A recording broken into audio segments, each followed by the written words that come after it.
Malamang ang karamihan sa inyo ay narinig na to, napanood sa ibang videos.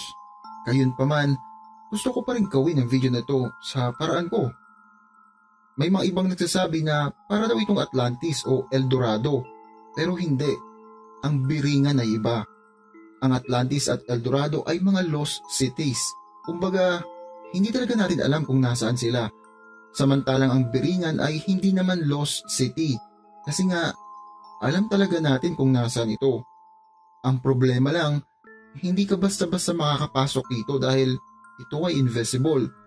Kung napanood nyo na ang Avengers, parang katulad ng Wakanda. Isang invisible na syudad. Sa labas ay normal na kabundukan pero kapag nakita mo ang totoong itsura nito ay talagang kakaiba.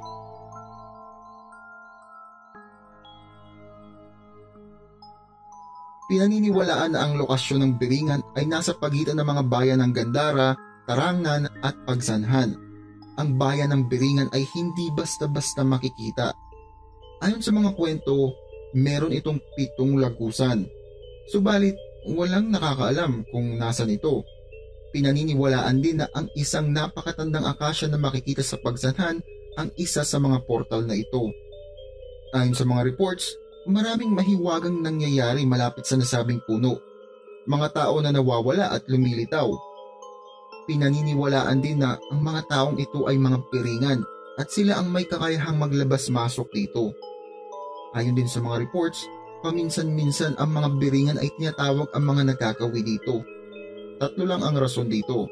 Una, nagustuhan nila ang tao o hindi naman kaya ayaw nila sa tao. At pangatlo, gusto lang nila itong paglaruan. Ayon sa mga nakakita ng biringan, para itong isang New York o Hong Kong. Pero imbes na matataas na mga building ang makikita mo, ang mga gusali na ito ay mga cathedral type buildings at sobrang ganda na hindi pa nagagawa sa panahon natin. Iba't iba din ang kwento ng di umano nakapasok sa loob ng biringan pero iisa lang ang pare-parehas nilang sinabi. Para silang na-possess o nasa trance state. Maiba rin nakakita ng segundo lamang na para bang biglang nagkaroon ng problema ang kung anumang teknolohiya o mahika ang nagpapa-invisible sa biringan.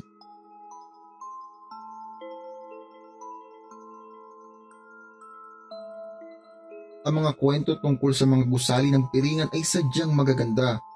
Pero noong tinanong na ang mga nakatira dito na nagsimula ang nakakakilabot na kwento. Pinaniniwalaan na ang suot ng mga biringan ay purong itim at ang kinakain nila ay kulay itim din.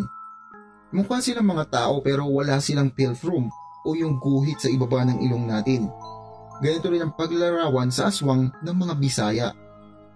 Kagaya ng ibang mga engkanto, pinaniniwalaan din na ang mga nilalang ng biringan ay kumukuha ng mga tao.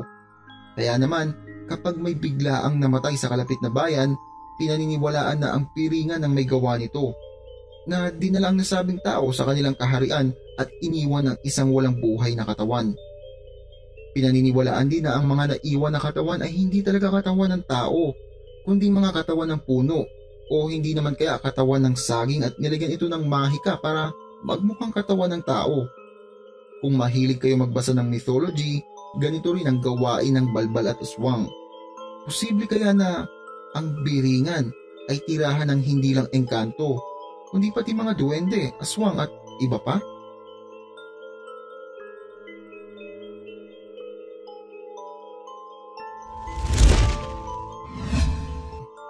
Isang cargo ship ang minsang dumaong sa Tacloban City kung saan may dala itong mabibigat na equipment kagaya ng bulldozers, payloaders at mga materyales na kailangan sa konstruksyon. Subalit, noong inspeksyonin na ito ng mga customs, nagkulat ang officer kasi ang destinasyon ng nasabing cargo ship ay Biringan City. Ang cargo ship ay pinabalik dahil wala namang may alam ng Biringan City. Umalis ito at hindi na nakita pang muli.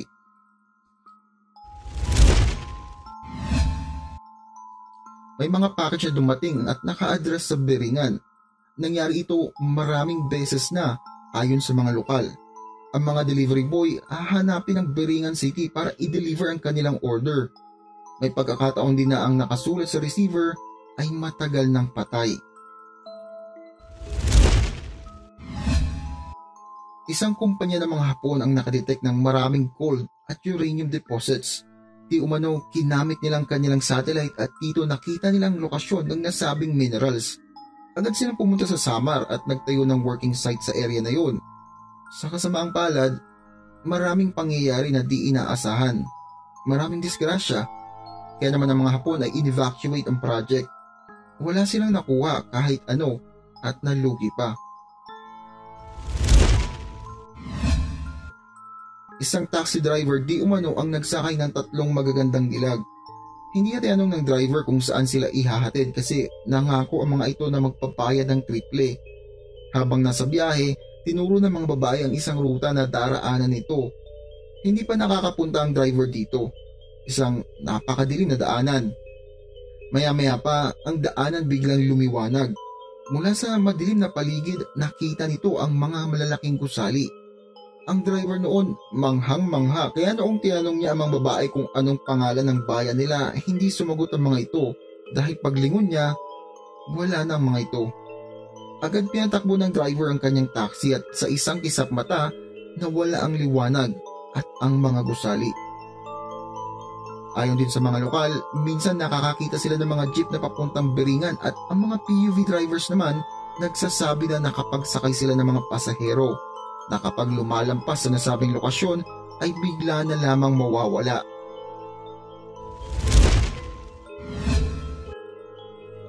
May mga kwento din sa Samar na ang mga magagandang babae ay kinukuha ng mga kahina-hinalang mga lalaki. Ang lalaking ito ay liligawan ng babae at yayayain na pumunta sa kanila. Lingid sa kaalaman ng babae, dadalhin na siya sa Beringan. Dito, paghahandaan siya ng masasarap na pagkain. At ayon sa kwento, kapag natikman mo ang kanilang pagkain, hindi ka na makakabalik pa. Isang teatro ang pinalabas sa Samar na pinamagatang The Beringans. Ang storya ay tungkol sa mga Beringans base sa mga paniniwala ng mga lokal. Ang mga karakter sa nasabing teatro ay ang mga kilalang Beringan sa mga kwento. Subalit, noong print na nilang mga script, di umano, ang mga pangalan ng karakter ay hindi lumilitaw. Kinailangan nilang baguhin ang pangalan ng karakter para mapalitaw ito. Hindi lang yan, may mga gamit na bigla na lang mawawala at mga performers bigla na lang magkakasakit. Sa tuwing bubuksan nila ang kortina sa unang palabas, isang grupo ng paniki ang nagliliparan. Dahil na din sa mga kababalaghan, sinubukan nilang magmisa sa loob ng teatro pero noong nangyari ito, 4 sa mga performers ang agad na tumumba. Dahil na din sa konti lang ang nanonood, tumagal lang ng 4 na araw ang teatro. Sa 4 na araw na ito, ang buwan ay nanatiling full moon. Coincidence?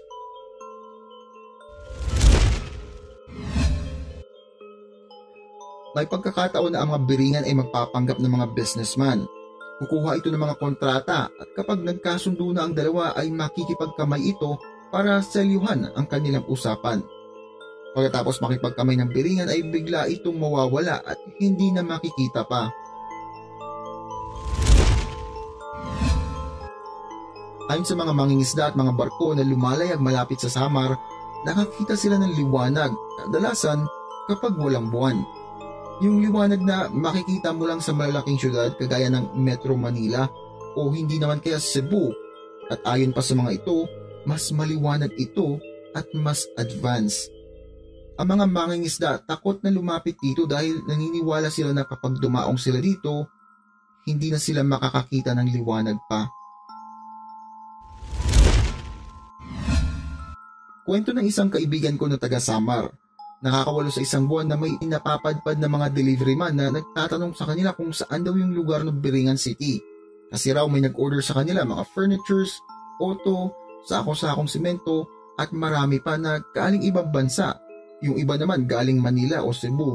Nasa headlines din daw noong 1980s na ang Pinas ay one of the richest country because of the enchanted lady called Carolina. Sinubukan kong hanapin ang headline pero sa kasamaang palad, hindi ko ito makita.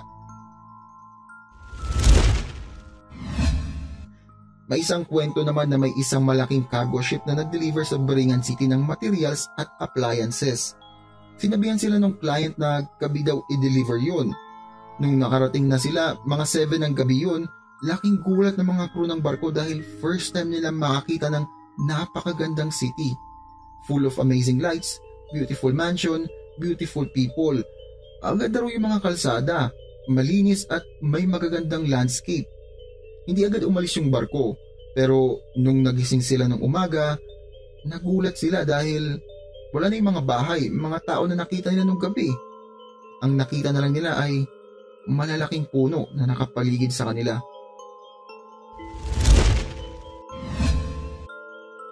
Dalawang rider di umano ang nag-night ride mula sa Western Samar papuntang Eastern Samar.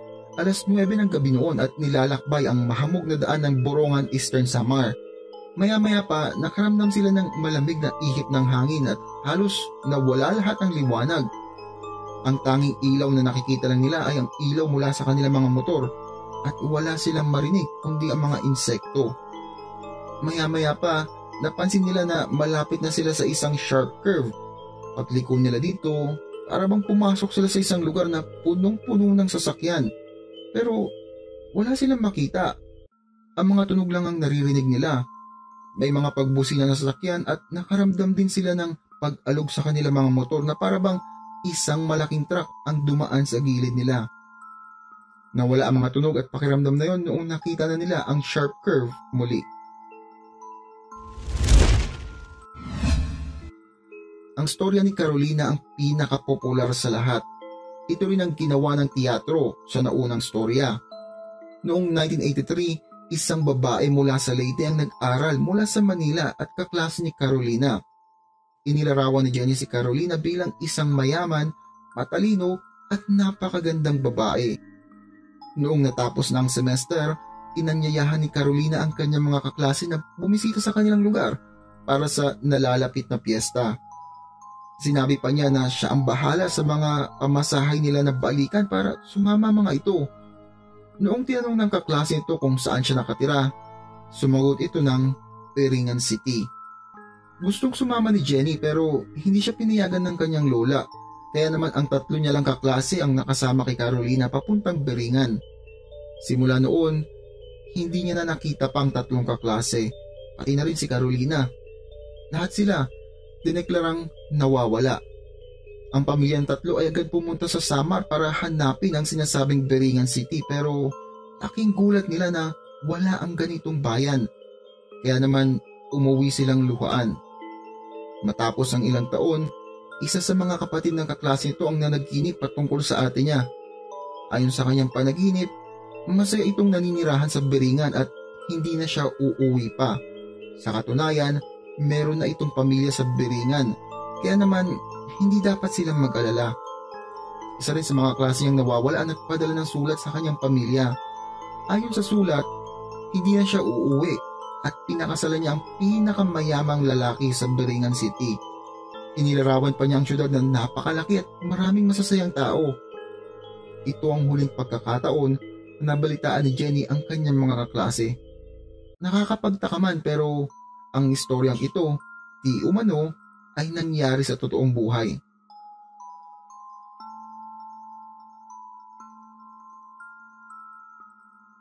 Ano nga ba talaga ang Beringan? Isa ba itong kaharian, syudad, o isang lagusan para sa ibang dimensyon? Isa nga ba talagang bahay ng mga engkanto ang Beringan? Hanggang ngayon, ang Beringan ay isa pa ring misteryo. Isang misteryo na niyakap nating mga Pilipino. Lagi may kwento ang mga lokal dito. Isa lang ba itong imahinasyon o may katotohanan? Kung imahinasyon ang mga kwentong ito, dapat namatay na ito na matagal na panahon. Ang internet ay malawak at dahil dito nagkaroon na tayo ng kakayahan hanapin ang mga kasagutan. Subalit, ang iba ay nananatili pa ring misteryo. Katulad ng mga kwento tungkol sa Beringan, sila ba ay totoong nangyari o kawa-gawa lang o hindi naman kaya dinagdagan? Marahil, hindi natin masasagot ang mga tanong na yan hanggat hindi natin ito nararanasan o talagang napapatunayan. Kaya mga boss, nasa inyo kung maniniwala kayo sa mga kwento sa video na ito.